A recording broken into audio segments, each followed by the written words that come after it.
Hi, everyone, and welcome back. My name is Sierra Bazell, also known as Sierra the BB Doula, and today we have a special guest with us, Miss Kimberly O'Connor, and she's going to be talking to us about hypnosis and how it can help with fertility issues specifically. So, welcome, Kimberly. Thank you so much, Sierra. It's so good to see you. And you're looking very well on this historic Tuesday. Thank you, as are you. Now, Kimberly, can you tell us a little bit about who you are and what you do? It would be a pleasure. So, my name is Kimberly Ann O'Connor. I am a professional hypnotist. I have been since 2012. And basically, what that means is we use the power of I use the power of hypnosis to bring people to a state where the unconscious mind is absorbent and receptive to new truth. And those truths can live powerfully for people because the unconscious mind is said to be 30,000 times as powerful as your conscious mind. So you can make a decision like, I'm going to eat cleaner, I'm going to stop smoking, I'm going to face my fears and get on a plane without trembling like a fall leaf. And unless the unconscious mind is in agreement with that decision, the unconscious mind will run like a pack of wild horses over your intentions time and time again. So as a hypnotist, I bring my clients' conscious and unconscious minds into communion, into relationship. Wow. How did you get started with hypnosis? Because this is not something that is done, in the mainstream, and it's something that people see only with those stage hypnotists. So it's not very well known or even very well talked about. So, how did you find out about hypnosis and kind of get started with what you're doing? Well, it's true that it's been in the past decades, this has been a very fringe conversation. It's been a fringe alternative therapy. In the 8+ years that I've been practicing hypnosis, the popularity has been growing with leaps and bounds, which is very exciting. That's part of my passion and my purpose as a hypnotist is to spread the word, to talk to really brilliant, lovely people such as yourself, and share the wealth that hypnosis can provide. But I was a psych student. Actually, I'm going to back it up a little bit further. I am and was a yoga instructor since I was 19.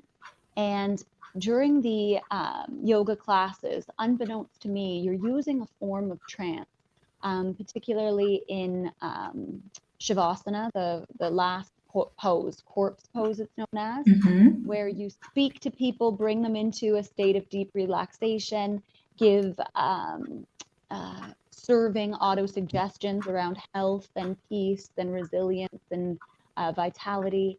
And so that was my first taste of that alchemy between relaxation and suggestion. Then I was a psych student at the University of British Columbia. I'm in Canada here.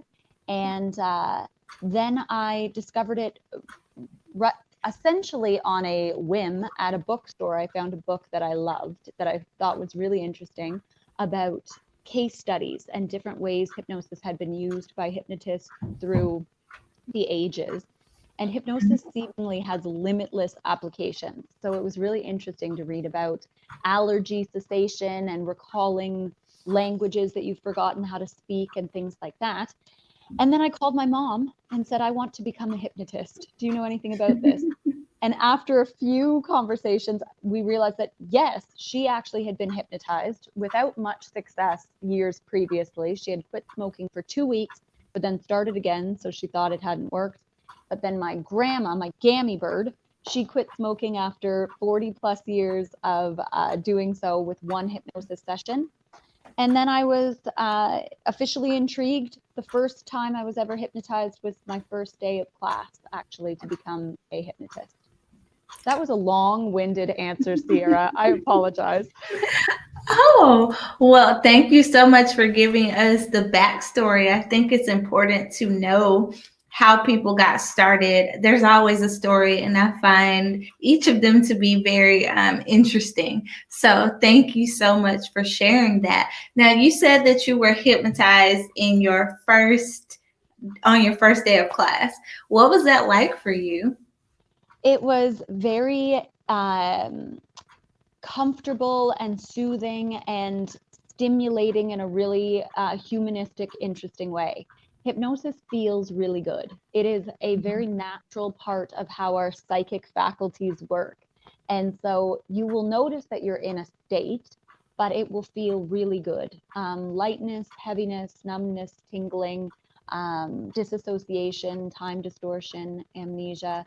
But for me, it felt like a gentle symphony of most of those things. Yeah, it was beautiful. Awesome. So now you become a hypnotist. And what kind of issues do you normally work with in your clients? I would say definitely the top two would be clean eating, weight release and clean eating, and smoking. Hands down, those would be the most common concerns that people reach out to me for and because of. And so, but I would say that the variance through the years has been so broad. People want sessions because they're having surgeries and they want to feel confident and powerful and they want to heal quickly. And people have come to me many, many times for fertility. They're in various stages of dealing with fertility concerns. And somewhere along the line, they hear from a friend of a friend that I've helped them, or they've heard from the Mongan method, hypnobirthing, that hypnosis is in relationship with fertility. But there's so many things, but clean eating and smoking primarily. Wow. I think that's so awesome that, the power of the mind is just so strong that it can help you to deal with those issues that you may be dealing with. So if someone's having issues with overeating or not being able to get rid of their sugar addiction, then they can then come to you and say, I need help, and you're able to help them and they're able to break these habits and addictions that they have. I think that's really cool. Thank you. I agree. It's a beautiful thing. Now, Sarah, I should also mention, I'm sure the proof is in the pudding, but I've had a little coffee today. So if at any point you're like, dear Lord, please, Kim, slow down, I will. I will slow right down if you need me to. No problem at all. I'm I amped love up. that. No problem at all. Okay, so now let's talk about fertility specifically because lots of people are dealing with infertility now and it's becoming more and more of an issue. So I'm sure that you're seeing more people who are coming to you trying to figure out how hypnosis can help them deal with this issue. So if someone's dealing with infertility and they come to you, then how is hypnosis able to help them? Great question. So it's very important to note, and again, like my coffee consumption, it's suffice to be said that it's a very intimate and personalized conversation and journey with fertility concerns and hypnosis, and anyone who would approach me looking for support or solution-based hypnosis. And so ultimately, first and foremost, as with any physiological conversation, let's first speak to physiology. We would need to rule out certain medical elements. We would need to be clear that whatever suggestions we create and sculpt and form together as a hypnotist and a hypnotizee, that would serve you holistically, physiologically. But that would be the first. I'm going to discuss different elements that we can impact with hypnosis when discussing fertility. But physiologically, hypnosis makes impacts on the body at a cellular level. And we see that in so many different respects, and how it can create power and resilience and ease in the body where there has been struggle. So we can speak physiologically to the body that it is nourished, well supported, that the ancient wisdom within each and every cell knows exactly how to do the following. We would discuss specifically what a person already knows due to support and suggestion from their medical professionals, what we could speak to powerfully, okay? And that includes hormones and nervous system and immune system function. The second powerful avenue that hypnosis intimately impacts is association. Mothers are profoundly courageous. You are profoundly courageous. It takes inherent, deep courage, resilience, strength, power, and ultimately women or people who can get pregnant, we hold so many associations from the time that we're just tiny little creatures. We are fed all sorts of limiting beliefs, fears, concerns. And so hypnosis can work to discover limiting beliefs that can be held unconsciously and impact how a person, how they feel safe and capable and joyful through experiences that can be downright terrifying. That was a strange way to put it, but association is very important. Ensuring that it feels like a safe, joyful, powerful process instead of a terrifying, debilitating process of terrifying question marks. Okay. And then the third element that I'll speak to, and there are really countless elements that can be spoken to with each client, but stress and anxiety. Hypnosis is known to be the antithesis of stress. It is inherently relaxing. And so we know that any concerns that relate to and impact fertility, stress exacerbates them. And you can't simply tell someone relax. It's demeaning, it is ineffective, it is not helpful. But hypnosis can use powerful induction methods to dissolve stresses and fears and performance anxiety that builds and builds and builds for people. I'm speaking specifically to women, even though statistically men and women face nearly equal concerns with fertility. But I see women, and that's just been the luck of the draw. I have the honor and the privilege to be working with women in regards to fertility issues, just by virtue of fate. So that's really what I'm speaking to. So physiology, association, and stress and anxiety dissolution. That's what I look at first and foremost.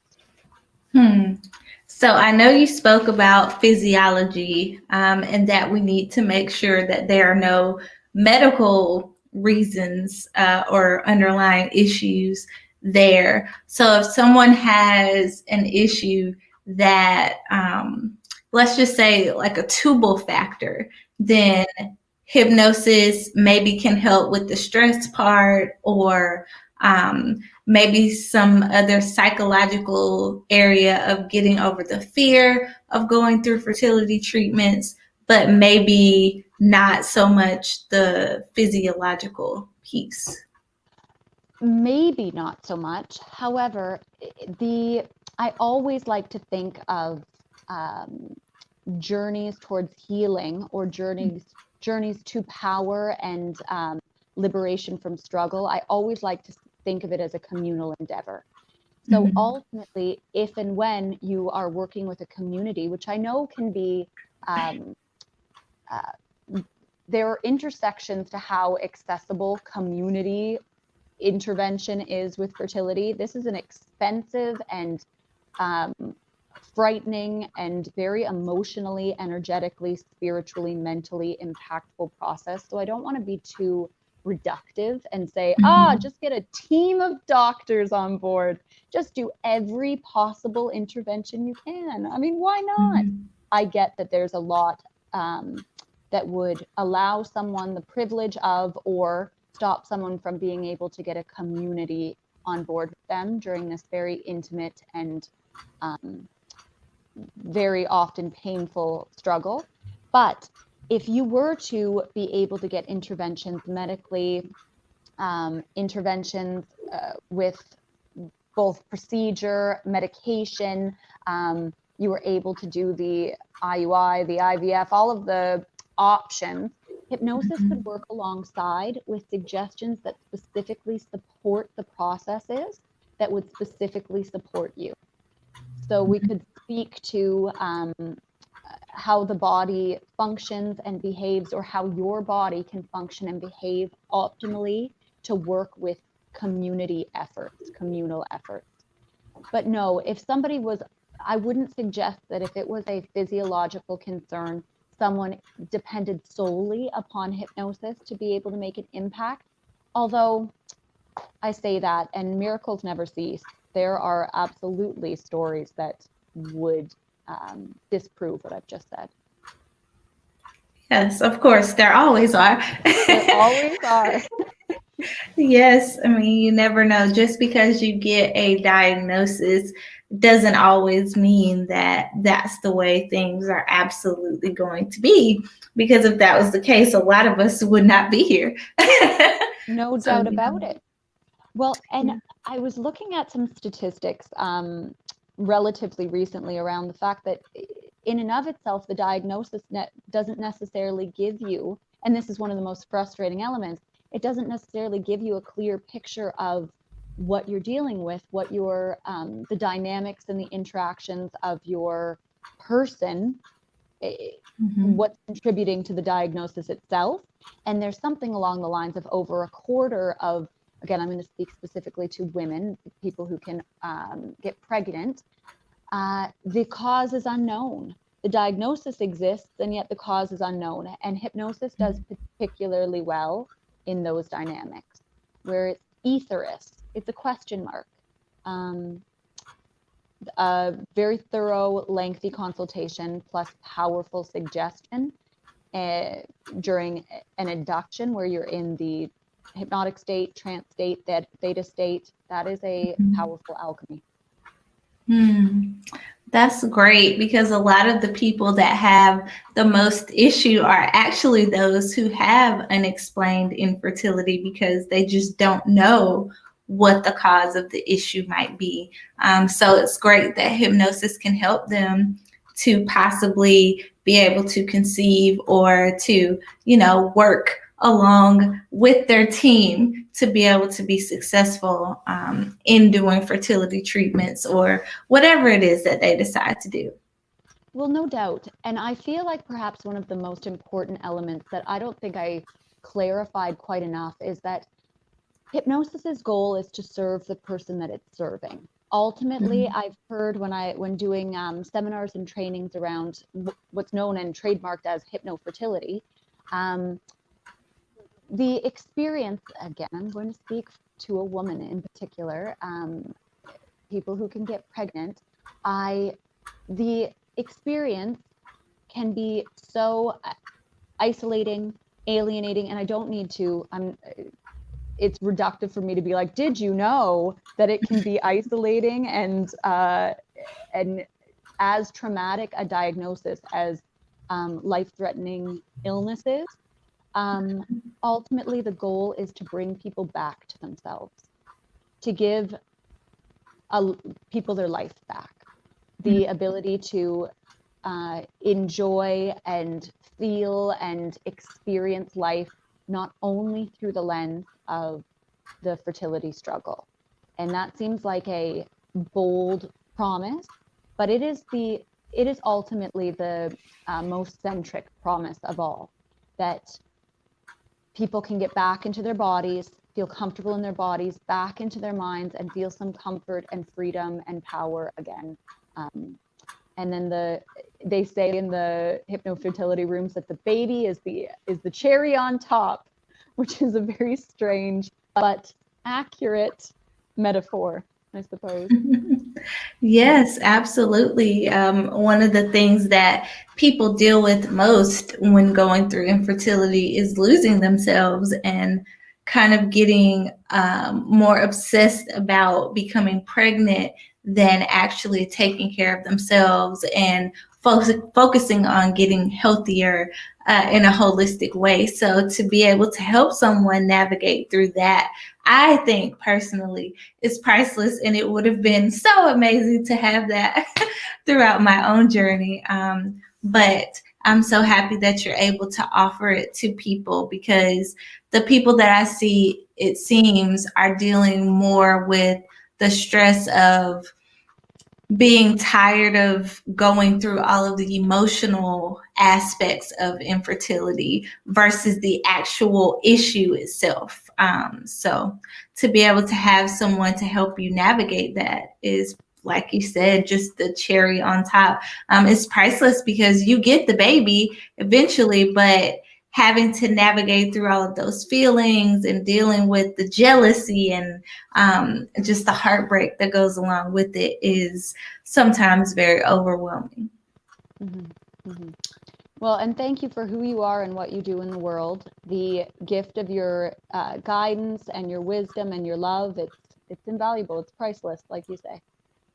Oh, well, thank you so much for being able to help these people, because this community is, I feel, very underserved and not talked about as much, because it's not something that's pretty and happy to navigate through. So people tend to shy away from dealing with those things. So to be able to have someone who can actually help you with this is very, very amazing. So thank you for doing all of the things that you do.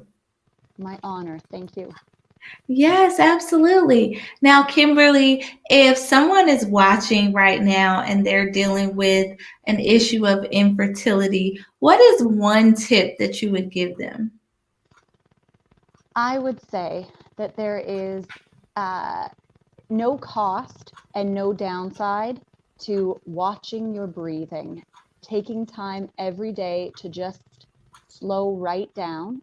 And it can be a big ask when dealing with so many thoughts, so many expectations, so much to do and be and avoid, and